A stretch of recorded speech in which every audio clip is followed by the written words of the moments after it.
Mon Seigneur et mon Dieu, je crois fermement que tu es ici, que tu me vois et que tu m'entends. Je t'adore avec profonde révérence. Je te demande le pardon de mes péchés et la grâce de faire avec profit ce moment de prière.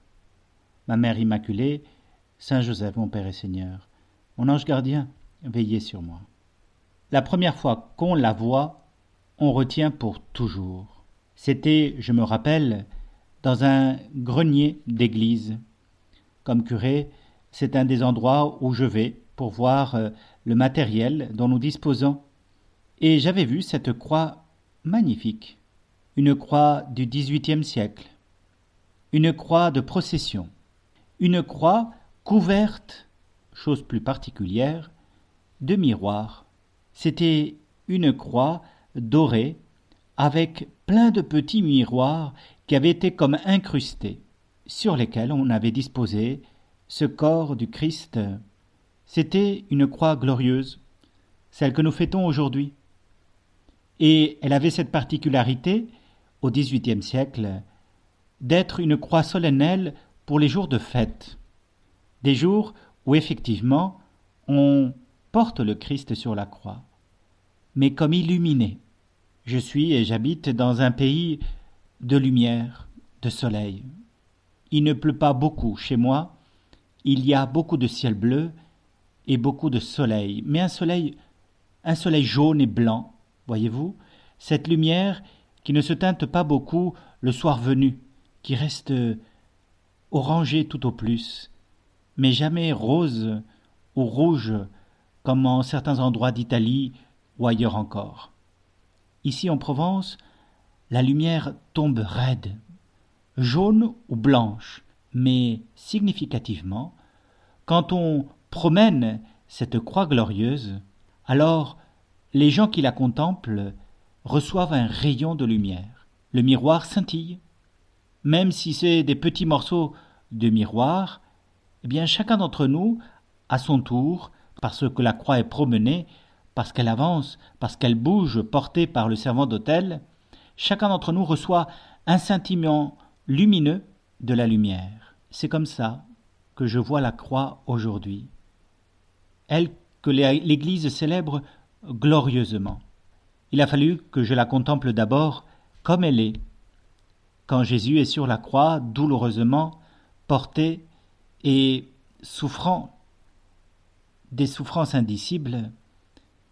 La croix est terrible. Elle est le lieu maximal de la peine de mort que les hommes ont inventé pour créer un équilibre de justice apparente. La croix, elle tue.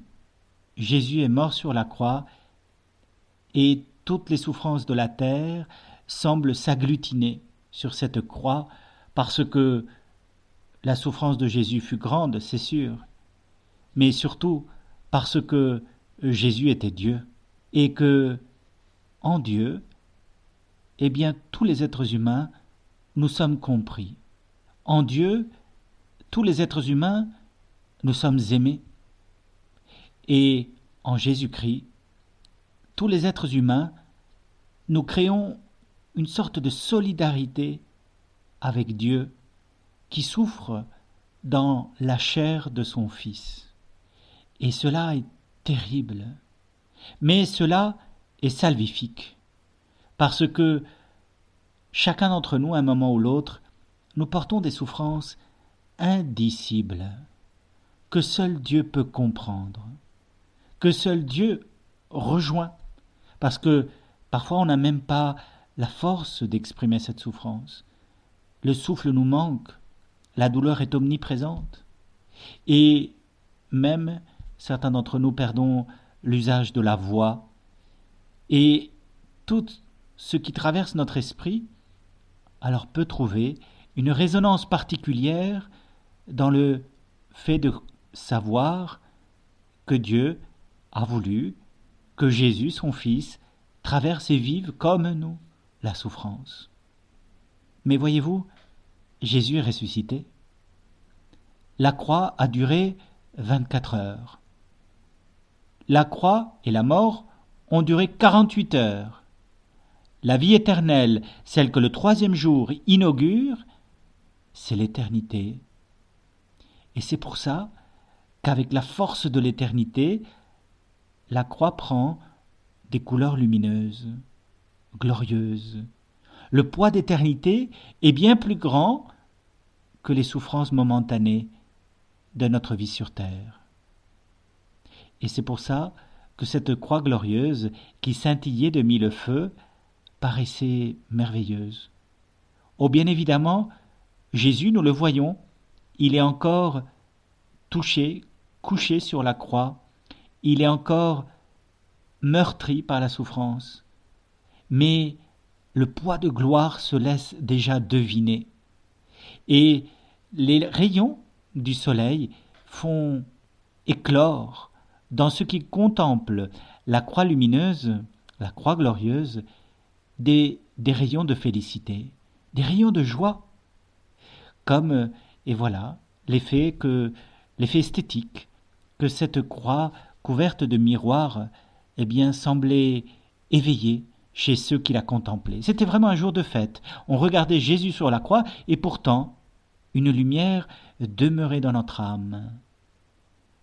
Aujourd'hui, quand je contemple la croix, même quand je contemple mes frères et sœurs souffrants, il y a quand même un scintillement de joie au fond de mon âme qui ne s'éteint pas, parce que le poids de gloire du ressuscité est bien plus grand, bien plus ample que les souffrances de cette terre. Le poids de l'éternité est là, qui embarque dans l'espérance tous ceux qui souffrons parfois, qui traversons parfois des choses bien pénibles. J'en ai profondément conscience. Mais Dieu est plus grand. Dieu est plus grand. Et je pense à tant de personnes qui ont manifesté cela. Je ne sais pas si vous avez entendu parler d'un ancien joueur qui est tombé dans le coma, M. Adam. Un nom évocateur, n'est-ce pas? M. Adam, qui est resté, me semble-t-il, 35 ans dans le coma. Et alors qu'il vient de décéder, que le Seigneur ait son âme, nous apprenons aussi que sa femme, pendant 35 ans, l'a veillé jour après jour sur son lit de comateux. Et nous devinons l'épreuve immense, cette croix qui est tombée sur les épaules de ce couple, et nous devinons en même temps l'amour terrible et magnifique que son épouse a su lui exprimer en demeurant à ses côtés 35 ans. 35 ans sur son lit de souffrance, 35 ans d'accompagnement aimant. Et nous devinons ainsi ce que la croix glorieuse révèle. Elle révèle la souffrance à laquelle le Fils de Dieu est soumis. Mais elle révèle aussi l'amour immense qu'il manifeste. « Père, pardonne-leur, ils ne savent pas ce qu'ils font. » Il dira sur la croix. Et auparavant, il avait dit « Je veux que le monde sache que j'aime mon Père. » Et la croix, comme chacune de nos épreuves, peut être l'occasion de le manifester, de l'exprimer, de montrer que l'amour du Père vaut davantage que la vie elle-même, que la reconnaissance sociale, que les souffrances ou les tortures que Jésus traverse. Et cela nous donne un peu l'idée de l'amour immense, du poids de gloire que Dieu veut nous montrer. Regardons-le sur la croix, Seigneur. Apprends-nous à regarder, à travers, hélas, cette passion douloureuse et souffrante, les rayons de gloire qui déjà scintillent, que tu as voulu nous donner à comprendre et à saisir à travers toute ta vie sur terre, toute ton incarnation. Tu as voulu nous révéler le royaume des cieux ici présent, dans son poids de gloire et de majesté.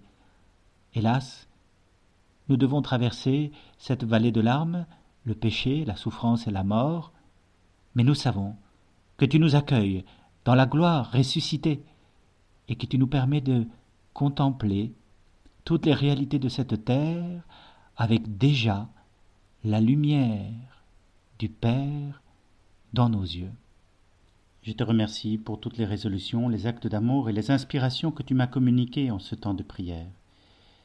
Ma Mère Immaculée, Saint Joseph, mon Père et Seigneur, intercédez pour moi afin que je puisse les mettre en pratique.